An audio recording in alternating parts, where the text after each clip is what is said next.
എനിക്കിനി പറയാനുള്ള 2 പോയിന്റ്സ് വണ്ടിയുടെ നെഗറ്റീവായിട്ട് എനിക്ക് കൺസിഡർ ചെയ്യാൻ ആഗ്രഹമില്ല. ബിക്കോസ് വണ്ടി ഡിസൈൻ ചെയ്തേക്കുന്നതിനല്ല നമ്മുടെ പേർപ്പസിനനുസരിച്ചിട്ടാണ് ഈ ഒരു കാര്യം നെഗറ്റീവ് ആവുന്നത്. ഇപ്പോൾ ഒരു ടൂറിംഗ് മെഷീനായിട്ട് മാത്രം ഈ വണ്ടി മേടിക്കുകയാണെന്ന് കരുതുക. അതായത് നമുക്ക് ഡെയിലി കമ്മ്യൂട്ടിങ്ങിന് വേണ്ടിയിട്ട് വേറൊരു വണ്ടി ഉണ്ട്, പ്ലസ് ടൂറിങ്ങിന് വേണ്ടിയിട്ട് വേറൊരു വണ്ടി വേണം എന്നുള്ള രീതിയിലാണ് നിങ്ങൾ വണ്ടി മേടിക്കുന്നതെന്നുണ്ടെങ്കിൽ ഇത് നിങ്ങൾക്ക് സ്യൂട്ടബിൾ ആയിട്ടുള്ളൊരു വണ്ടിയാണ്. പക്ഷേ അല്ല, നിങ്ങൾക്ക് ഇപ്പോൾ ട്രാഫിക്കിൽ ഓടിക്കാനും ഒക്കെയാണ് നിങ്ങളൊരു വണ്ടി നോക്കുന്നതെന്നുണ്ടെങ്കിൽ ഈ വണ്ടി നിങ്ങൾക്ക് പറ്റിയതല്ല. ബിക്കോസ് നല്ല രീതിക്ക് ഹീറ്റിംഗ് ഇഷ്യൂ വരുന്നുണ്ട് ട്രാഫിക്കിൽ.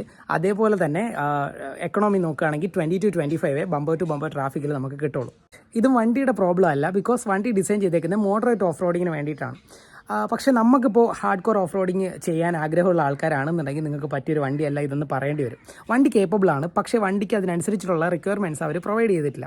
ഒന്നാമത്തെ കാര്യം, നമുക്കിപ്പോൾ പവർ സ്ലൈഡൊക്കെ ചെയ്യാൻ ആഗ്രഹമുള്ള ആൾക്കാരാണെന്നുണ്ടെങ്കിൽ ABS സ്വിച്ചബിൾ അല്ലാത്തതുകൊണ്ട് തന്നെ നിങ്ങൾക്ക് അത് പോസിബിൾ അല്ല.